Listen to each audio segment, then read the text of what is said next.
نحمده سبحانه وتعالى ونستغفره ونستهديه ونعوذ بالله من شرور أنفسنا ومن سيئات أعمالنا. من يهده الله فلا مضل له ومن يضلل فلن تجد له وليا مرشدا. ونشهد أن لا إله إلا الله وحده لا شريك له ولي الصالحين. ونشهد أن محمدا عبد الله ورسوله. اللهم صل وسلم وبارك على نبينا محمد وعلى آله وصحبه أجمعين. إخوة الإيمان، حبيت أن أكد على موضوع هام جدا، يعني كنت ذكرته ولكن لأهمية هذا الموضوع إن شاء الله فيه نعيده للإفادة إن شاء الله. نسأل الله تبارك وتعالى أن يوفقنا فيه. هو موضوع المال الحرام، الكسب الحلال ولا المال الحرام، يعني نفس الشيء، يعني هذا عكس هذا. وإن شاء الله بعد هذا الدرس إن شاء الله مباشرة نتكلم عن الصدق والكذب كما جاء في أحاديث النبي وفي آيات الله تبارك وتعالى.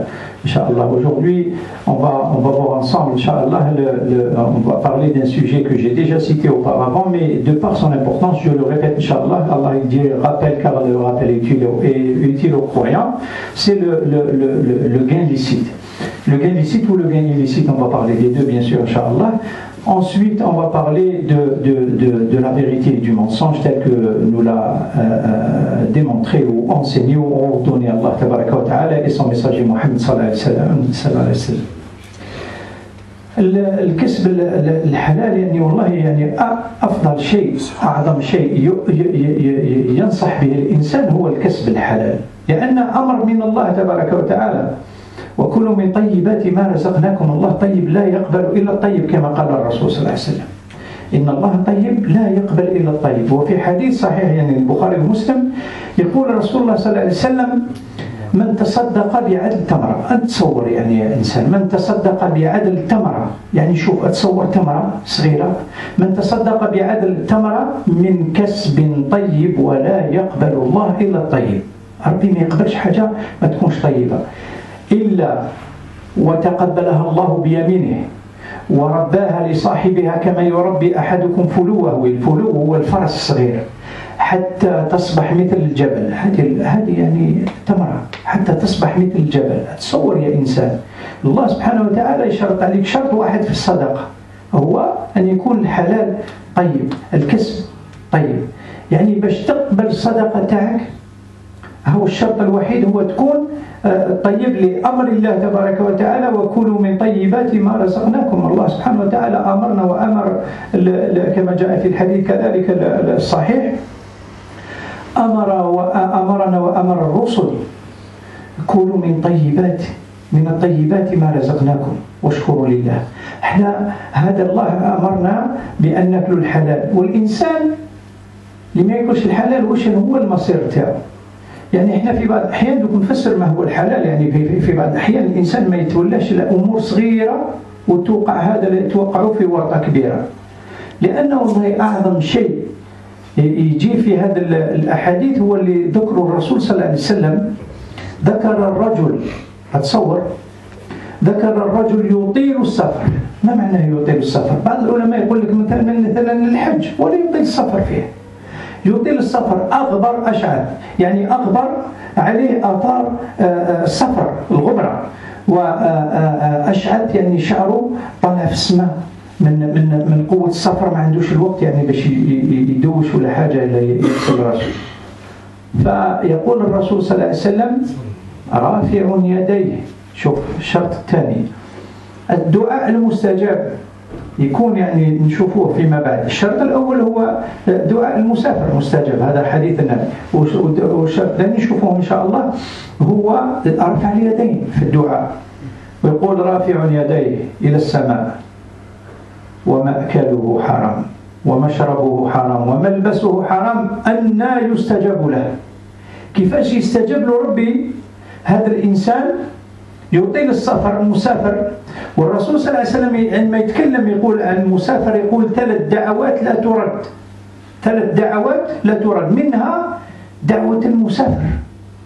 المسافر دعوته مقبولة، ولكن شوف لأكل الحرام أو لغاية هذا الدعوة ولو كانت يعني عندها شروط القبول، وهي يعني دعاء المسافر. والشرط الثاني وهو رفع اليدين في الدعاء، رافع يديه يدعو، وفي رفع اليدين يقول الرسول صلى الله عليه وسلم إن الله حيي كريم يستحي أن يرفع إليه العبد عبده يديه فيردها صفرا يعني خائبتين كما جاءت في رواية أخرى. يعني سبحان الله ربي سبحانه يستحي من العبد، هذا عبد وإحنا عباد الله، ولكن يستحي الله تبارك وتعالى من عبده إذا رفع يديه إليه أن يردها صفرا. هذه الشرط الثاني من استجابة الدعاء، ولكن لا يقبل الدعاء هذا الإنسان. لماذا؟ لأن المأكل تاعو غذي من حرام، والمشرب تاعو حرام، والملبس تاعو حرام. كذلك نحن إخوة الإيمان، يعني الإنسان إذا كان خلط المال الحلال بالحرام فهذا المال يصبح حرام، يصبح حرام. نشوفوه فيما بعد إن شاء الله après avoir traduit ça. Inch'Allah. Le premier point qu'on va citer, bien sûr, c'est le gain illicite. On a parlé du gain illicite, mais qu'est-ce qu'il est? C'est une injonction d'Allah tabaraka wa ta'ala. Il dit manger de ce que des biens que nous vous avons octroyés, du licite qu'Allah nous a octroyé. Donc Allah il nous incite à manger licite, ainsi que le prophète sallallahu alayhi wa sallam. Il dit qu'Allah est bon, il n'accepte que ce qui est bon dans un hadith. Allah il n'accepte de nous que ce qui est bon. Quel meilleur conseil que tu peux conseiller pour ton frère que de chercher à avoir un gain licite? Parce que ce gain licite là, qu'est-ce qu'il va t'apporter? Regarde bien qu'est-ce qu'il va t'apporter. Le prophète sallallahu alayhi wa sallam, et je vais citer ça parce que je vais citer encore plus grave tout à l'heure, mais dans ce hadith le prophète sallallahu alayhi wa sallam dit celui qui donne une aumône, l'équivalent d'une date, écoutez bien, l'équivalent d'une date d'un gain licite, et Allah il n'accepte que ce qui est licite, que le halal, Allah il n'accepte pas autre chose. Alors Allah il accepte avec sa main droite, ensuite il a fait fructifier pour la personne, jusqu'à comme quelqu'un de vous élève son poulain, son petit cheval, le poulain, comme quelqu'un de vous il élève son poulain, et il dit que jusqu'à ce que cette date devienne comme une montagne. Imagine un peu, tu donnes l'équivalent d'une date, tu trouveras une montagne de hasanat parce que Allah il te l'a fructifié. Et Allah subhanahu wa ta'ala يقول إن الله يمحق الربا ويربي الصدقات. مثلا Allah il dit qu'il anéantit l'intérêt usuel mais qu'il fructifie les aumônes. Mais la condition pour qu'il te l'a fructifié c'est quoi? C'est que ton gain soit licite, halal, entièrement, pas une partie. Et c'est parce qu'on est dans une époque où les gens n'accordent pas beaucoup d'importance. Ils disent moi j'ai 90% de halal, l'autre c'est pas grave. Non, il faut insister pour que tout soit halal, tout soit licite. Et ce gain licite, regarde ce qu'il peut t'apporter encore plus. Ou il peut t'empêcher aussi. Parce que le prophète sallallahu alayhi wa sallam cite, comme dans les deux authentiques, quelqu'un qui un voyageur qui voyage longtemps. Et les ulama dans ce hadith, le voyage longtemps, le fait ils disent que peut-être c'est vers le Hajj, c'est là où on voyageait longtemps. Et il dit, le prophète sallallahu alayhi wa sallam cite une personne qui voyage longtemps et qui lève ses mains vers le ciel en invoquant Allah, mais il dit que sa nourriture est illicite et que sa boisson est illicite et que ses habits sont illicites. Comment voulez-vous qu'Allah l'exauce? Alors que, c'est-à-dire que Allah ne l'exauce pas avec... pourquoi il ne l'exauce pas? Parce qu'il est nourri de l'illicite et il porte de l'illicite. Le fait d'avoir de l'haram, même dans le corps, et on va voir pourquoi, Allah n'accepte pas de toi ton invocation. Pourtant, il y a deux conditions qui sont réunies dans cette personne que cite le prophète sallallahu alayhi wa sallam pour l'exaucement de l'invocation. La première condition, c'est le fait qu'il est voyageur. Le prophète sallallahu alayhi wa sallam dit dans un hadith authentique, 3 invocations ne sont pas repoussées ou sont exaucées dans le sens. Quelles sont ces 3? Parmi les 3, l'invocation du voyageur, elle est exaucée. Alors que celle-là, elle n'est pas exaucée. Pourquoi? Parce qu'il y a l'illicite dans ce qu'il porte, tout ce qu'il a mangé. La deuxième condition pour que l'invocation soit acceptée, tel que l'a dit le prophète sallallahu alayhi wa sallam, c'est le fait de lever les mains vers le ciel. Quand on invoque Allah, tabaraka wa ta'ala, sachez que Allah, le prophète sallallahu alayhi wa sallam, il a dit, quand vous levez les mains vers le ciel, Allah il dit qu'Allah il est pudique et il a honte que quand la personne, quand son serviteur lève les mains vers lui, qu'il les rende zéro, qu'il lui rende nul. Alors Allah, il a honte de son serviteur quand il lève les mains. Imaginez, c'est une condition pour que l'invocation soit exaucée. Mais elle n'est pas exaucée, pourquoi? Parce qu'il y a le gain illicite. والأخطر من هذا أن والله يعني الإنسان في بعض الأحيان قلت أنا يقول لك أنا معليش هذا يعني من بعد نعطي لك الصرف ولا من بعد حاجة حتى صغيرة يعني سؤال يعني حتى الإنسان ما يتصورش واحد الربا حرام كليا يعني الإنسان كي يتهنى من الربا مثلا هنا في بعض العلماء يعني في المعاصرين بين المعاصرين من العلماء لماذا؟ لأن هذه الظاهرة ما كانتش موجودة في وقت النبي صلى الله عليه وسلم أن يعني بعض العمال يفرضوا عليهم الشركات تاعهم أنه يحل حساب في البنك هذا باش يديروا له يعني في هذاك البنك وذاك البنك يخدم بالربا يعطي له الفوائد هذه هذا حرام محض حرام.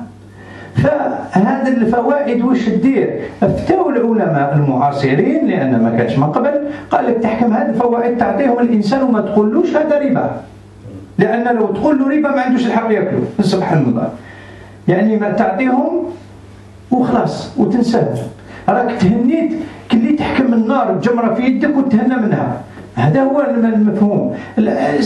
سألني واحد يقول لي يعني أنا دايرهم باش نخلص بهم لي زاموند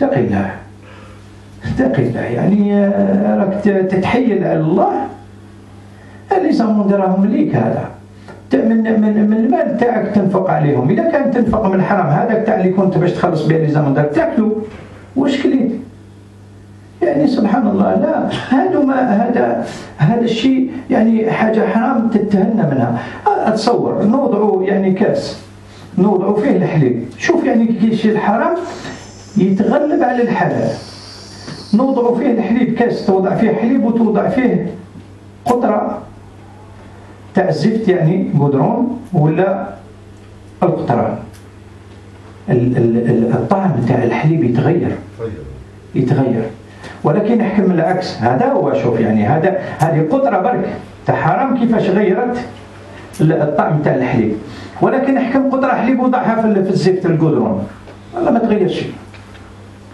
ما تغيرش حرام هذا خلاص فيه حرام هذا توضع فيه الحلال يتواسى فيه وما ينحل فيه وما يفيد سلام يعني باش هذا الإنسان تعطيه نظرة لأن هذا الحرام هذا يتجنبه إطلاقا. لماذا يتجنبه؟ إذا كان بلاك ربي يعني وقبلت الحرام ما توكلوش أبنائك هذه نصيحة لأن راك يعني شوف يقول الرسول صلى الله عليه وسلم من سن في الإسلام سنة حسنة له أجرها وأجر من عمل بها ومن سن في الإسلام سنة سيئة له وزرها وزر من عمل بها. وفي حديث آخر يقول الرسول صلى الله عليه وسلم لابن آدم القاتل هذا اللي يقتل أخيه كفل في كل جريمة قتل عنده كفل من الإثم سبحان الله يعني عنده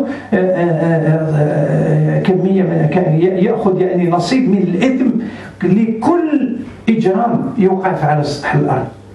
تصور أنت تحكم هذا المال الحرام وتوكله لأبنائك وش يقول الرسول صلى الله عليه وسلم كل نفس أو كل لحم نبت من سحت النار أولى به. الله أكبر شوف لي عظمة هذا الأمر يعني انت إذا كان بلاك ربي حبيت النار ليك دبر راسك ما توكلهاش لأبنائك لأن لك تبعتهم للنار وهم يشهدوا فيك يوم القيامة كلها وتزيد تحبط أكثر بالدرجات.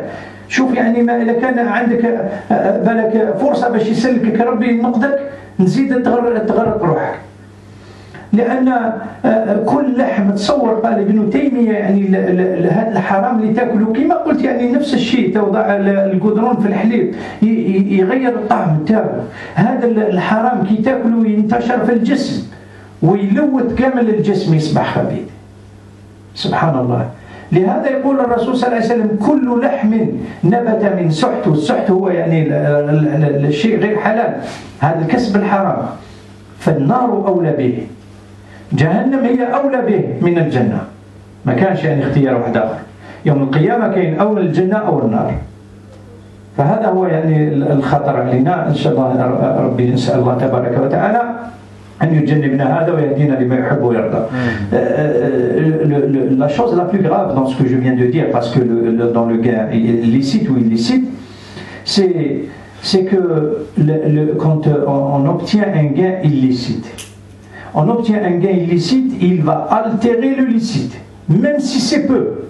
Il y a quelqu'un qui se dit moi j'ai 90% de licite, c'est pas grave si j'ai 10% d'illicite. Non, ça va altérer tout le licite. La preuve, je vais vous donner un simple exemple. Prenez un verre de lait et mettez-en une goutte de goudron. Goudron, c'est pas licite pour le manger. Tu mets une goutte de goudron dans un verre de lait, ça va altérer le goût, forcément.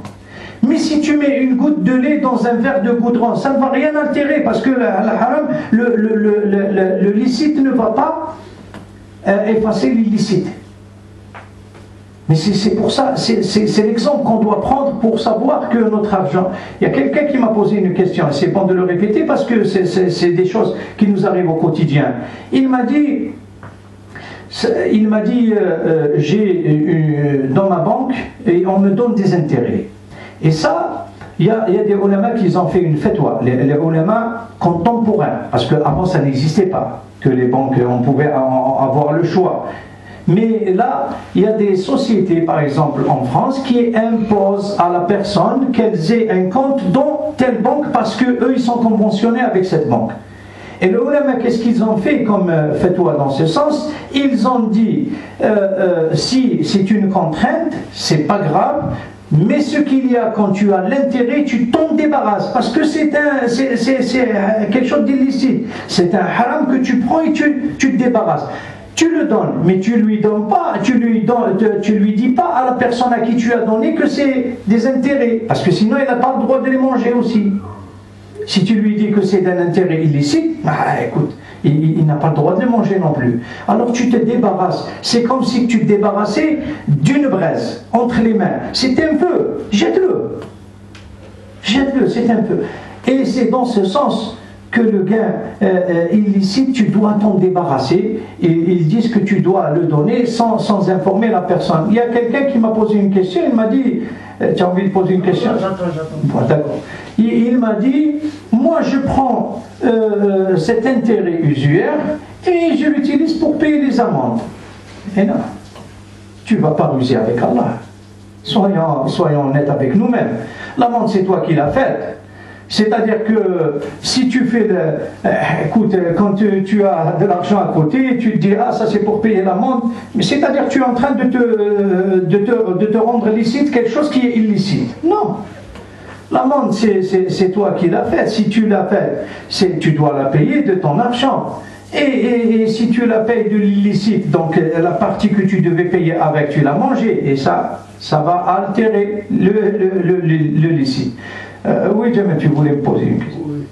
Moi, j'avais entendu avant, dans un cours, que quand il y avait de l'argent illicite ou des intérêts, où c'était pour faire la route, pour faire des routes, ou hachek des papiers toilettes, des trucs vraiment... J'en ai entendu aussi, mais il fallait pas le manger ou quoi, il fallait... Non. On peut payer les impôts, un truc comme ça. Non, même pas. Payer les impôts, là, non, même pas. Sauf quand on est dans un pays, quand on a la carte de séjour, c'est-à-dire qu'on signe des documents où on a la nationalité ou autre chose, on signe des documents qu'on accepte, même dans un pays musulman, tu acceptes la réglementation de ce pays. Il y en a beaucoup d'étrangers qui vivent dans des pays musulmans et ça s'appelle al-mu'ahad ou al-mukatib. Dans une autre circonstance. Et ça, on adopte les lois du pays, on les paye. Mais écoute, tu payes tes impôts parce que tu as gagné de l'argent, tu payes des impôts. C'est pas parce que je vais le déposer avec un intérêt qui va me permettre de payer. Non. Celui qui, cet argent illicite, j'en ai entendu, tu fais pour les toilettes, pour la route, pour ceci, pour cela. Non. C'est fait pour être débarrassé parce que tu te débarrasses d'un mal. C'est comme si qu'une braise, tu te débarrasses de cette braise et plus tu la gardes dans la main, plus... je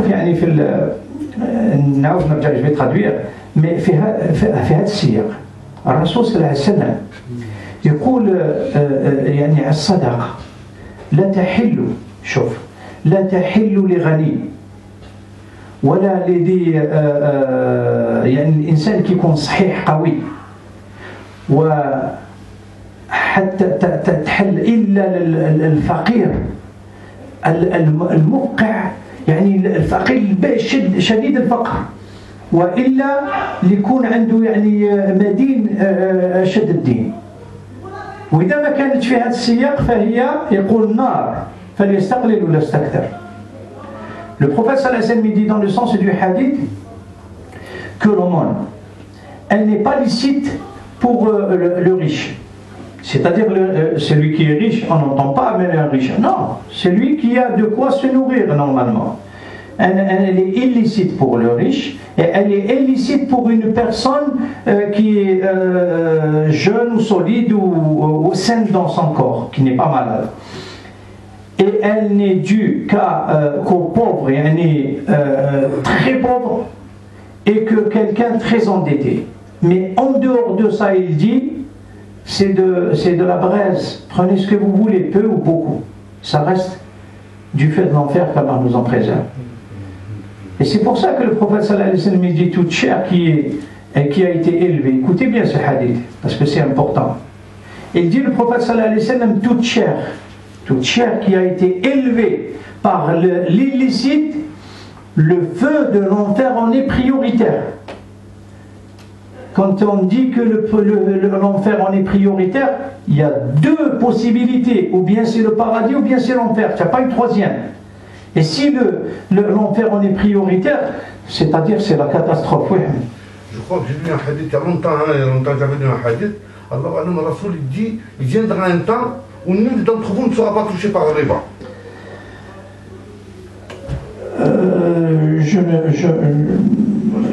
Non, je ne le connais pas. Je ne le connais pas. Oui. Quand tu le dis, celui pour le riche et le jeune ou en bonne santé, le monde lui interdit. Alors, moi, juste une question bête. Quand un collègue il vient, il t'offre un café ou il t'offre un jus, mais avec les moyens de l'offrir. Est-ce que c'est une aumône ça? C'est pour ça que je dis. Non, c'est pas une aumône. Ça c'est hadiya. Il faut différencier entre un cadeau et une aumône. Parce que le prophète sallallahu alayhi wa sallam une fois, un compagnon est venu lui dire au messager d'Allah, mais ça m'arrive à moi, on va expliquer. Et oui, le prophète sallallahu alayhi wa sallam, il y a quelqu'un qui est venu au messager d'Allah, tiens, je te donne une aumône. Le prophète sallallahu alayhi wa sallam, il n'a pas le droit à l'aumône, lui, il a de l'argent. Il a pris cet argent, il l'a donné à quelqu'un, à un pauvre. L'autre, il a réfléchi, comment ça, je lui ai donné à lui. Il y a des gens qui ne savent pas s'exprimer. Ça m'est arrivé plusieurs fois. Il me dit, tiens, non, il me dit, non, c'est une aumône. D'accord, c'est une aumône, je la prends, mais je la donne à un pauvre, je ne peux pas, je ne suis pas pauvre. Qu'est-ce que tu veux que je te dise? Et le prophète, pareil. Mais après, la personne a réfléchi, il lui a pris la même chose, ou de l'argent, ou quoi que ce soit, une offrande, et il lui a dit, ça c'est un cadeau au messager d'Allah. Le prophète sallallahu alayhi wa sallam, il accepte les cadeaux. Quand tu offres à quelqu'un, et au contraire, il nous incite à le faire. C'est-à-dire, offrez-vous des cadeaux, vous allez vous aimer entre vous. Bien sûr, tu offres à quelqu'un à manger, à boire, un café, quelque chose, mais ce n'est pas considéré comme une aumône. Par contre, un sourire, c'est une aumône. Ça, c'est. Et oui, le prophète sallallahu alayhi wa sallam, il dit c'est-à-dire un sourire, quand tu vois ton frère de loin, tu lui souris, c'est une aumône, subhanallah. Ça, c'est une aumône. Et ça passe partout. Ça passe pour le riche, pour le pauvre, pour tout le monde. Mais le fait de s'offrir quelque chose entre nous, c'est juste, je dirais, une bienfaisance. Et les actes de bienfaisance sont aimés d'Allah tabaraka wa ta'ala. C'est-à-dire, ils nourrissent les gens pour l'amour d'Allah. Allah, il aime ça, et le prophète aussi. La première des choses qu'il est arrivé à Médine, il leur a dit at'imu ta'am, nourrissez, donnez à manger, dans le sens. Donc c'est ça, le gain illicite, si tu le mélanges avec le licite, c'est-à-dire quand tu le manges, l'illicite, le feu de l'enfer en est prioritaire. Si Allah veut que, si cette personne veut persister dans ce sens, mais qu'il ne le donne pas, surtout pas à ses enfants, parce qu'ils vont témoigner contre lui. Ils vont témoigner contre lui le jour de la résurrection. Écoute ce que dit le prophète sallallahu alayhi wa sallam. Il dit celui qui fait revivre une sunna, une tradition du prophète sallallahu alayhi wa sallam. Donc il aura sa récompense et la récompense de ceux qui vont la pratiquer. Mais s'il fait revivre une mauvaise tradition, il aura sans péché le péché de ceux qui vont le pratiquer. Et c'est ça qui est grave. Parce que tu vas inciter, non seulement tu vas le faire, mais imagine un peu des générations par la suite qui vont faire la même chose. Ils vont perpétuer ce péché. Le prophète sallallahu alayhi wa sallam, quand il parle du fils d'Adam, celui qui a tué son frère, il a dit, il a toujours, pour chaque crime commis sur terre, il a toujours une part de responsabilité dans ce crime. Imaginez un peu.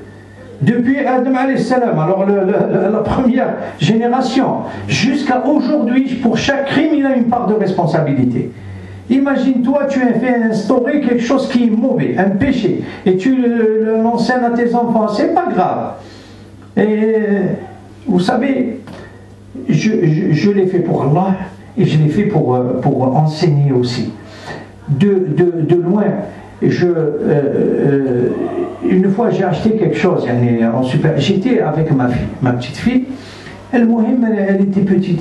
Ça m'a travaillé un peu parce que normalement ce que je devais payer, ça va atteindre un certain montant. Et c'était peu. Je suis arrivé à la voiture, j'ai posé les courses. Et j'ai vérifié le ticket, j'ai trouvé que je ne l'avais pas payé. Mais pour prouver que je ne l'avais pas payé, je suis revenu avec toutes les courses. Dans ma tête, je pouvais juste prendre le truc. Mais allez, je l'ai fait pour donner l'exemple. Et pour Allah, bien sûr, la première des choses. Mais pour donner l'exemple. Après, la dame, mais monsieur, vous êtes... écoutez, c'est la moindre des choses. Vous croyez, il y a 2 euros, je ne sais pas quoi, le jour de la résurrection, je vais les payer en hasanat. Vous imaginez un peu? Le jour où il n'y a pas d'argent, tu vas payer comment? Tu vas payer en hasanat. Et si tu n'as pas de hasanat, tu vas prendre les péchés de l'autre. Alors, certainement, pour ceux qui sont propriétaires, ils en ont plein. Donc, c'est pas à moi de prendre leurs péchés non plus. C'est pour cela que c'est évident de faire ça. C'est des petits détails, mais qui ont toute leur importance.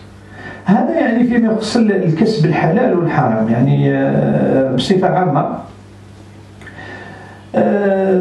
هل في سؤال في هذا السياق هذا في هذا النوع هذا من الكسب الحلال ولا الحرام؟ لا. نعم. C'est un peu, on sort un peu du sujet. Juste la monnaie virtuelle. J'ai pas entendu. La monnaie virtuelle. La monnaie virtuelle. Ouais. Elle n'est pas réelle. C'est la réponse que je te donne. Elle n'est pas réelle. Parce que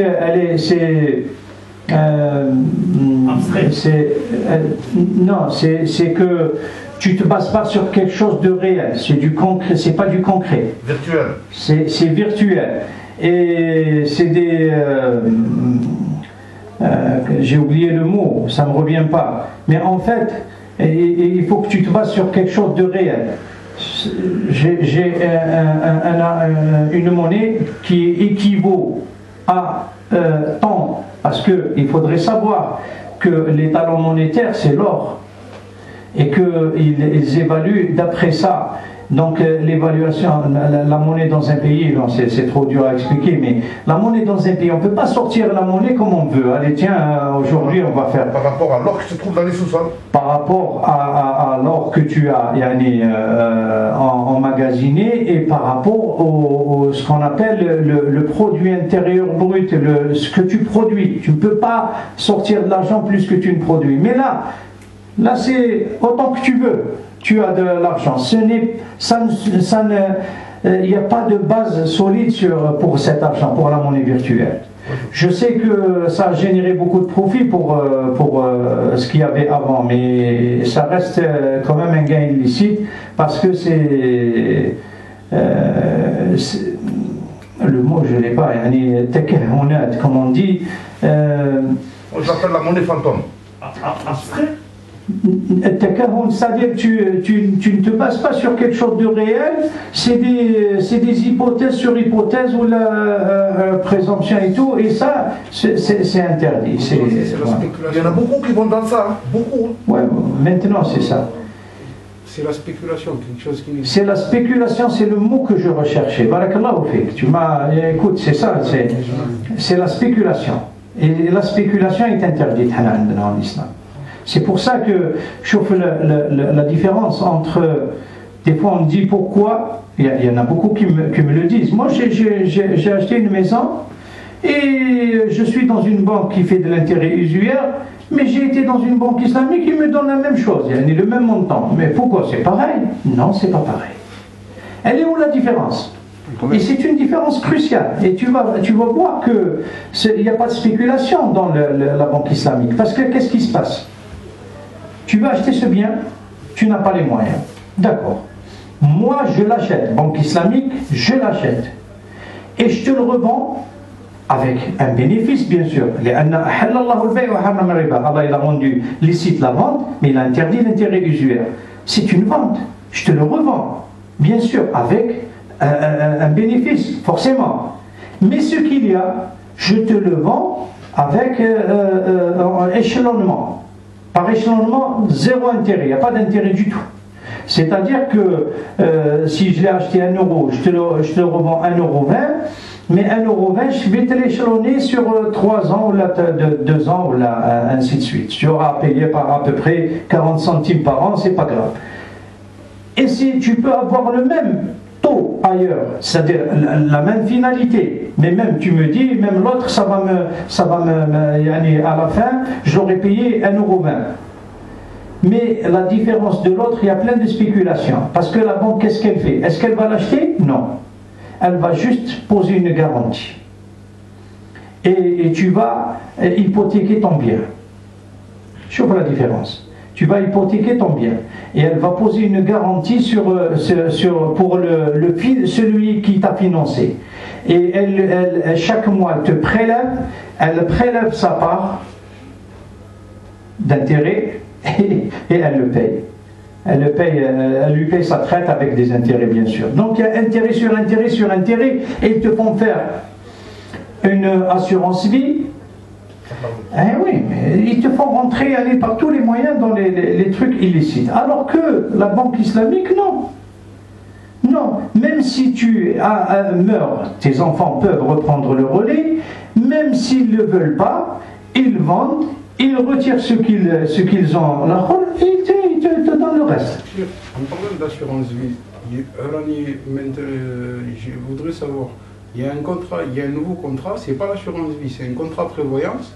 Sur le contrat prévoyance, c'est en fait tu verses une somme d'argent à cette compagnie d'assurance, mais c'est pas une assurance, c'est une retraite. Tu verses une retraite pendant 5 ans.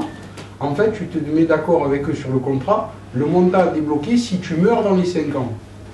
Mais c'est que sur 5 ans, c'est pas... C'est le fait qu'il prévoit que tu meurs dans les 5 ans, c'est ça qui est illicite. Si tu as des héritiers... C'est ça qui est illicite. La roulette russe. Ouais, c'est le fait de prévoir ta mort. Il prévoit que quand tu meurs, il verse ou il verse pas, ou là, c'est ça qui est interdit. Ça n'appartient qu'à Allah. C'est pour ça, dans ce sens, qu'ils ont dit que l'assurance vie, ça ne passe pas. C'est dans ce sens. C'est-à-dire que même le contrat, parce que l'assurance vie, c'est à vie. C'est une assurance que vous payez à vie. J'ai compris, mais on ne couvre pas le risque de la mort. Ah, je vais te parler techniquement, c'est ça. C'est ça, c'est tout ça. Moi,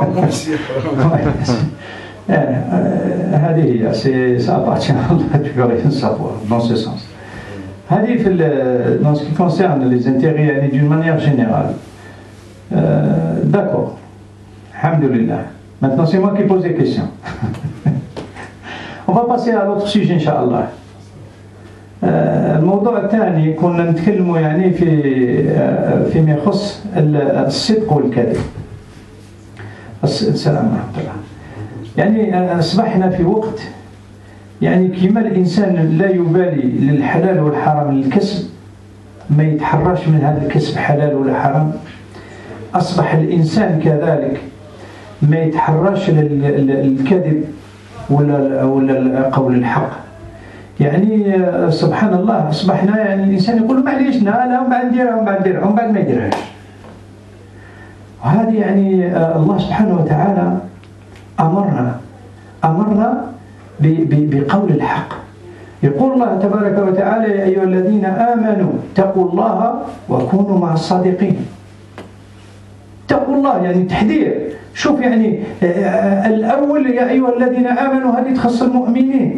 الله سبحانه وتعالى خاصنا احنا عندما يقول يا أيها الذين آمنوا كان يقول يا أيها الناس كنا نسمعوا نورمال عادي، ولكن عندما يقول يا أيها الذين آمنوا غير حل انك اسمع مليح أصغى لما يقول الله لأنه تحذير. يا أيها الذين آمنوا اتقوا الله. حاجة ثانية كما قال عن الربا وذروا ما بقي من الربا إن كنتم مؤمنين زيد أول. كذلك هنا اتقوا الله وكونوا مع الصادقين. صدق الحديث احنا مأمورين بصدق الأحاديث، مأمورين بصدق الحديث. يعني الرسول صلى الله عليه وسلم هذا من ناحية الله يعني تبارك وتعالى. الرسول صلى الله عليه وسلم كذلك أمرنا بصدق الحديث وحذرنا. يقول يعني في الحديث في الصحيحين يقول عليكم بصدق الحديث، عليكم بالصدق فإن الصدق يؤدي إلى البر والبر يؤدي إلى الجنة، وإياكم والكذب لأن الكذب يؤدي إلى الفجور والفجور يؤدي إلى النار، ولا يزال الرجل يكذب حتى يكتب عند الله كذاب. شوف يعني هذا الحديث يأمرنا الرسول صلى الله عليه وسلم يقول عليكم بالصدق، يعني عليكم كما أمرنا الله تبارك وتعالى بالصدق أمرنا الرسول صلى الله عليه وسلم بالصدق. يقول عليكم بالصدق لأن الصدق يؤدي إلى البر، إلى البر يعني درجة البر يعني المحسنين هؤلاء وين يؤدي الصدق. ويقول الرسول صلى الله عليه وسلم يعني الصدق البر يؤدي إلى الجنة. هذا الطريق إذا كان الإنسان يصدق في كلامه ويهدر الحق قول الحق قل الحق ولو كان على أنفسكم يعني ولو كان ذي قربى يعني الأمر هنا في قول الحق ولو كان علينا احنا ولو كان على عائلتنا ولا أصحابنا ولا ذي قربى ولا أولي قربى وجب عليك باش تقول الحق ولو كان حتى على نفسك. فيقول الرسول صلى الله عليه وسلم البر يؤدي إلى الجنة ولا يزال الرجل يصدق حتى يكتب عند الله صديقا، وإذا كتبك الله صديق فمصيرك الجنة. فمصيرك الجنة مع الذين أنعم الله عليهم من الشهداء والصديقين، من الأنبياء والصديقين والشهداء. شوف وحسن أولئك رفيقا. الله سبحانه وتعالى وضع الصديقين قبل الشهداء. تصور وكي تعرف باللي انت ماهوش سهل باش تكون صادق الحديث تفهم علاش وضع الصديقين قبل الشهداء. لأن صدق الحديث هذا يؤدي بك إلى البر ويؤدي بك إلى الجنة. شوف أبا بكر الصديق ربي سبحانه ذكره ثانية اثنين في الغار يقول صاحبه عندما جاء الرسول صلى الله عليه وسلم قالوا له صاحبك يزعم أنه سافر إلى بيت المقدس ورجع في ليلة، قال لهم إن قالها فقد صدق.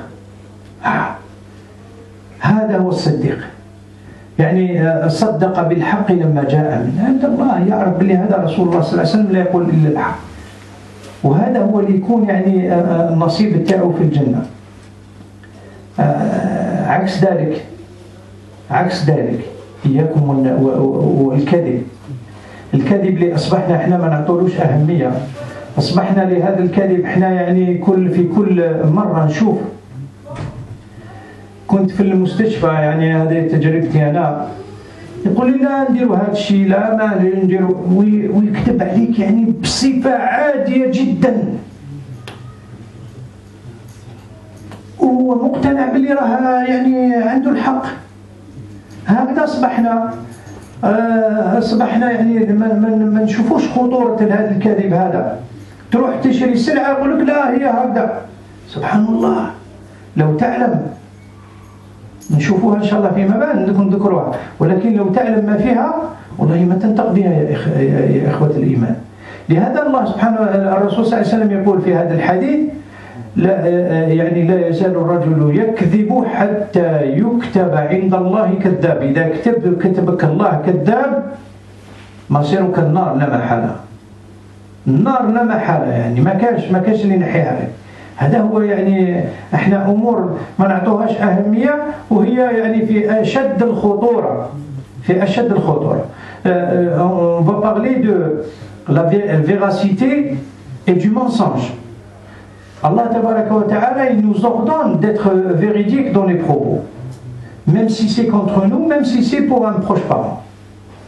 Et il dit dans le sens du verset en général, il dit ô vous qui avez cru, craignez Allah et soyez parmi les véridiques. Craignez Allah, donc c'est un avertissement. Le premier avertissement c'est ô vous qui avez cru, c'est les croyants. Allah il s'adresse aux croyants. Quand Allah il s'adresse aux gens, on écoute, tout le monde écoute parce que ça concerne tout le monde. Mais quand il s'adresse aux croyants, oula, ça c'est un premier avertissement. Le deuxième avertissement, c'est qu'Allah dans ce verset il dit craignez Allah. Dans quel sens? Si tu le fais, tu n'as pas craint Allah. Si tu mens, tu n'as pas craint Allah. Et soyez parmi les véridiques. Soyez avec les véridiques, ceux qui disent la vérité. Parce que cette vérité-là, on est dans une époque où on lui accorde presque pas d'importance du tout. Pour ne pas dire peu, je dirais pas du tout. Et c'est devenu tellement banal que c'est devenu chose courante. Tu vas parler à quelqu'un, c'est pas grave, je le ferai après. Il ne fera pas. Après, je m'en occupe. Il s'en occupe pas. Et il te dit oui, c'est comme ça. C'est pas comme ça du tout. Mais pourquoi? Qu'est-ce qui t'a chargé de... Est-ce qu'il y a quelqu'un qui t'a mis sous la contrainte pour dire ça? Non. Dis la vérité. Même si c'est contre toi, tu vas vendre ta voiture. Elle est nickel, parfaite, il n'y a rien. Alors qu'elle est pleine de défauts, subhanallah. Mais si Allah te l'a écrit que tu dois la vendre, tu la vendras. Mais c'est ça que... C'est ce manque de foi en Allah. Parce que si on avait cette foi en Allah, Wallah, tu citeras 1000 défauts. Quand Allah il écrit que tu dois la vendre ce jour-là, tu la vendras ce jour-là. Mais par contre, c'est toi qui choisis. C'est qu'on a le libre arbitre dans certaines choses. L'insan mukhayyar fi ba'd al-halat. Maouch muqayyad. On a le libre arbitre, on n'est pas conditionné dans certaines situations. Et dans ce sens, le prophète sallallahu alayhi wa sallam nous incite à être véridique. Et il nous dit dans un hadith rapporté par les deux authentiques, il dit le prophète sallallahu alayhi wa sallam, soyez véridiques. Soyez véridiques car la véracité mène vers la piété et la piété mène vers le paradis. Et que la personne ne cesse d'être véridique jusqu'à ce qu'il soit inscrit auprès d'Allah comme véridique. Et que attention au mensonge. Parce que le mensonge mène vers la perversité et la perversité mène vers l'enfer. Et que la personne ne cesse de mentir jusqu'à ce qu'il soit inscrit auprès d'Allah comme menteur. Allah. C'est dangereux. C'est dangereux parce que si on est inscrit auprès d'Allah comme menteur, c'est l'enfer, qu'Allah nous en préserve, automatiquement. Il n'y a aucune alternative. Et c'est pour cela que le véridique, sa place est au paradis. Sa place est au paradis dans le sens du verset. Allah il dit qu'ils sont parmi avec les prophètes, les véridiques et les martyrs. Et quelle bonne compagnie que cela. Quelle bonne compagnie que cela. Mais regardez Allah où il a placé les véridiques avant les martyrs. Pourquoi? Parce que c'est très difficile d'être véridique. C'est pas aussi facile que ça le paraît. Et oui, tu vas dire la vérité. Non,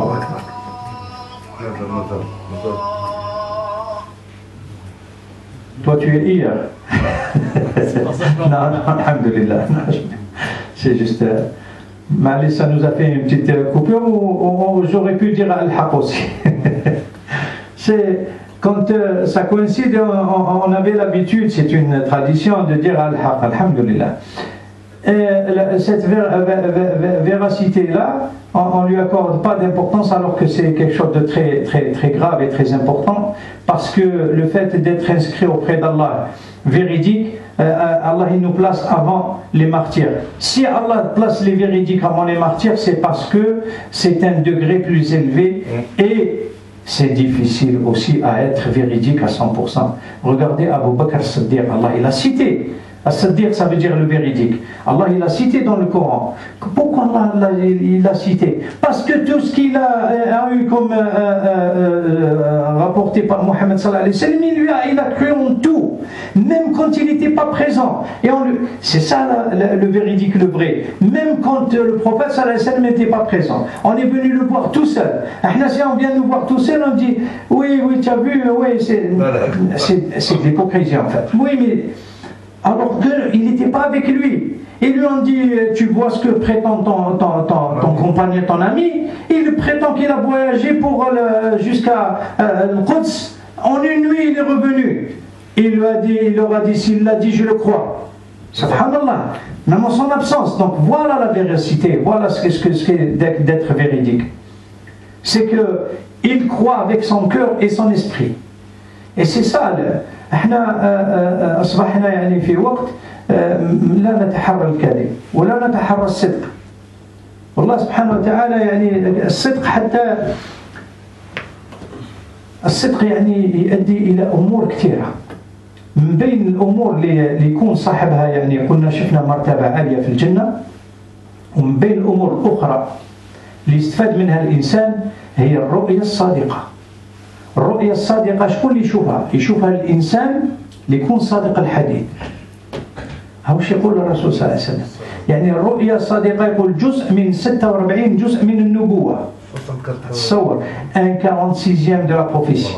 Donc la première chose, j'ai dit que peut en bénéficier, en profiter la personne de sa véracité, d'être véridique, c'est qu'il a une vision du rêve réel. C'est Allah qui lui montre. Et que le prophète sallallahu alayhi wa sallam il dit que la vision réelle c'est 1/46, c'est-à-dire c'est 1/46 de la prophétie. Subhanallah, voilà ce qu'on peut bénéficier. Non seulement il a un degré élevé au paradis, mais aussi il bénéficie sur terre d'avoir une vision véridique ou un rêve véridique. والكذب عكس ذلك.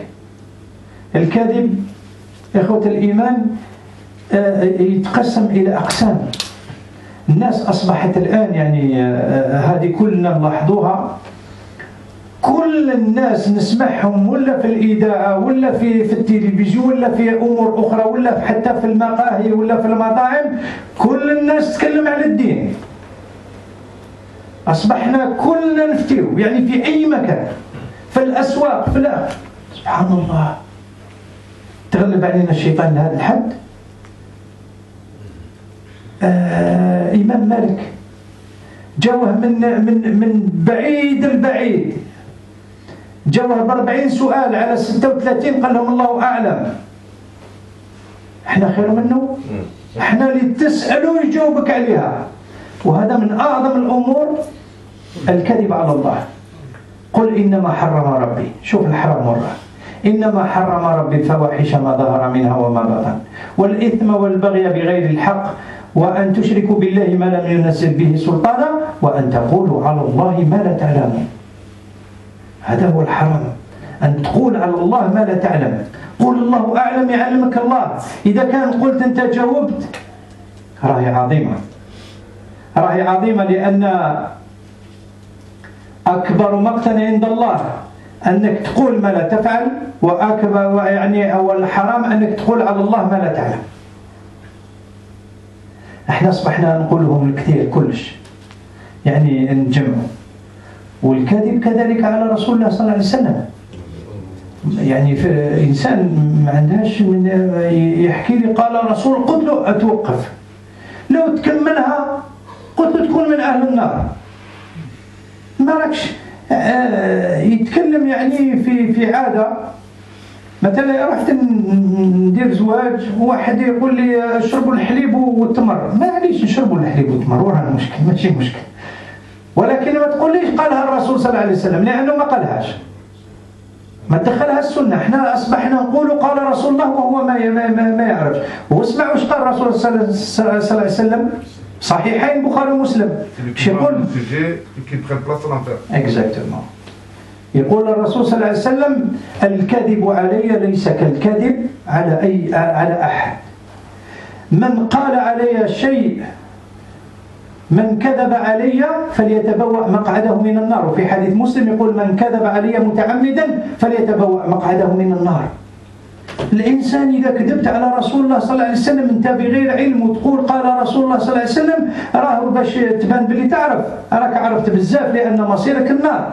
أعاذنا الله وإياكم. يعني شوف الخطر وراه موجود، خطر عظيم. احنا هذه الأمور ما نعطوهاش أهمية. الكذب نكذبوا على الله، قال يعني يقول الله سبحانه وتعالى لا تقولوا لما تصف ألسنتكم الكذب هذا حلال وهذا حرام لتفتروا على الله الكذب إن الذين يفترون على الله الكذب لا يفلحون. على بالكم شنو الفلاح؟ قالها الله سبحانه وتعالى في سورة المؤمنين قد أفلح المؤمنون، حتى يقول الله تبارك وتعالى أولئك هم الوارثون الذين يرثون الفردوس. هذو هما المفلحون. واللي ما فلحش واللي ما ربحش وش مصير النار. أعاذنا الله وإياكم، أعاذنا الله وإياكم مصير النار. يعني حاجة صغيرة تلفظ بها الإنسان. يقول الرسول صلى الله عليه وسلم يتلفظ بالكلمة لا يلقي لها بالا تهوي به 70 خريفا في النار. يعني كلمة واحدة الإنسان ما يتولهلهاش، ما يعطيهاش أهمية، تطيح 70 خريف في النار. وقلنا يعني المسافة هذه بين الصراط وجهنم أعاذنا الله وإياكم، هذه مسافة 70 خريف يعني 70 سنة. والإنسان يطيح في النار ويسمع ويحرق اللهيب تاع النار ويسمع الصراخ تاع أهل النار أعاذنا الله وإياكم. والله هذه عذاب قبل ما توصل 70 سنة وتتعدل. Le mensonge c'est encore pire. On a parlé de la vérité et on a dit que la vérité, parmi la vérité, c'est que tu peux en bénéficier de beaucoup de choses. Mais le mensonge, c'est grave. C'est parmi les choses les plus graves. Et ça se divise en plusieurs parties. On va entamer, Inch'Allah, on terminera la semaine prochaine. Mais imaginez un peu, on commence par le mensonge sur Allah. Maintenant, le constat qu'on est en train de faire, écoute, tout le monde a fait, c'est que tout le monde, que ce soit à la radio, à la télévision, dans les marchés, dans les cafés, dans les bars, dans je ne sais où, tout le monde parle religion. Et tout le monde te donne fais-toi comme tu veux. Oui, tu parles d'un sujet, il te dit c'est comme ça. Le prophète, il a dit comme ça. Pour n'importe quoi, j'ai dit pour la moindre des choses, il m'a dit, j'ai dire que le prophète l'a dit, écoute, tais-toi. Parce que ça risque de t'envoyer en enfer sans que tu le saches. Ne continue pas. D'abord le mensonge sur Allah. Allah il a dit dans le sens du verset que Allah a rendu illicite ou péché, c'est le fait de dire sur Allah ce que vous ne savez pas. Et le fait que tu dis sur Allah une chose que tu ne sais pas, ça c'est très grave parce que c'est l'enfer assuré. Qu'Allah nous en préserve. On est en train de dire des choses, Shaitan il nous pousse pour paraître devant les gens. Je n'aime pas paraître, je ne suis pas mieux que l'imam Malik. Il y a des gens qui sont venus le voir de très loin. Avec 40 questions, il a répondu sur 4. 36, il a dit Allahu A'lam. Allah seul le sait. Et lui on dit on est venu de loin. Oui, mais tu ne vas pas m'envoyer en enfer pour avoir répondu sur quelque chose que je ne connais pas. Et c'est ça. Non, on répond sur tout. Sur tout et pour tout, et on parle à tort et à travers, sans connaître les conséquences. La première conséquence, c'est celle-là. Et Allah, il a dit dans le sens du verset, ne dites pas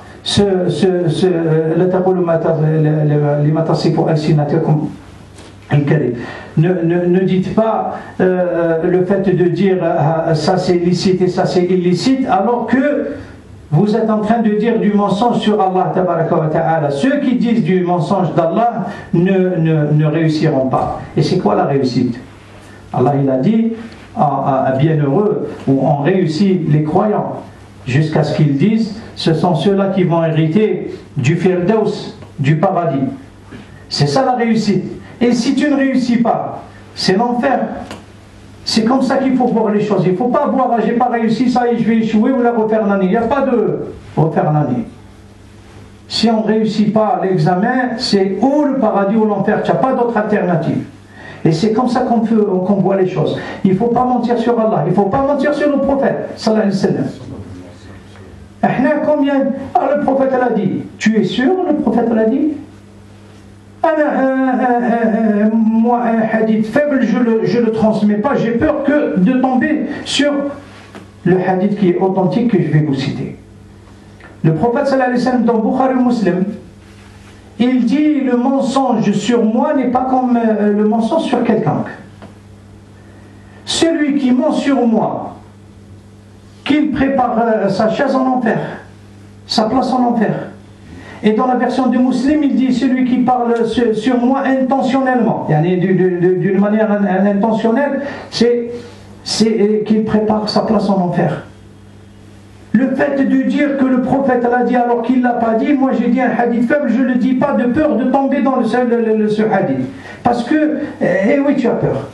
Mais si on se prononce à tort et à travers, le prophète l'a dit, oui, fais-le. Non, c'est pas comme ça. Tu l'as dit, tu as gagné 5 minutes, mais tu perds tout le reste. C'est comme ça que le fait d'éviter de mentir sur Allah et évitons de mentir sur le prophète sallallahu alayhi wa sallam. Ensuite, évitons de mentir tout court. Parce qu'on va voir, après, Inch'Allah, là il ne reste pas beaucoup, Inch'Allah, on ne pourra pas terminer ce qu'on avait à le sujet, mais on le terminera la semaine prochaine, Inch'Allah, si on sera toujours parmi les nombres des vivants. Et on va citer des choses très importantes. La vérité dans la vente, on ne peut pas mentir dans la vente. Et Yamin Ramous, c'est celui qui ment pour vendre sa marchandise. Quand vous savez que Allah, quand vous savez que celui qui vend une marchandise à un musulman, c'est-à-dire il lui prend son argent indûment, il lui vend quelque chose et il a juré, Allah lui interdit le paradis et l'envoie directement en enfer. Il lui rend obligatoire l'enfer et il lui interdit le paradis. Vous savez, c'est dangereux. C'est dangereux. Le fait de mentir pour témoigner, le shahadat al-zur, le fait de sortir aussi de notre époque. Mais le prophète sallallahu alayhi wa sallam l'a dit comme si c'était prémonitoire, alors que c'était le bouche à oreille de son époque. Maintenant ça va beaucoup plus vite, c'est-à-dire on veut atteindre il a vu des gens en train de se faire torturer en enfer. Et je vous dirai quelle torture après, c'est incroyable. Et il a vu des gens en train de se faire torturer en enfer. Quand il a interrogé Jibril alayhi salam, il lui a dit c'est la personne qui sort de chez lui, qui ment un mensonge, qui atteint les horizons.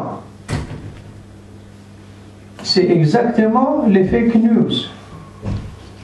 On envoie un fake news sur internet pour faire le buzz, pour se faire connaître, et un mensonge.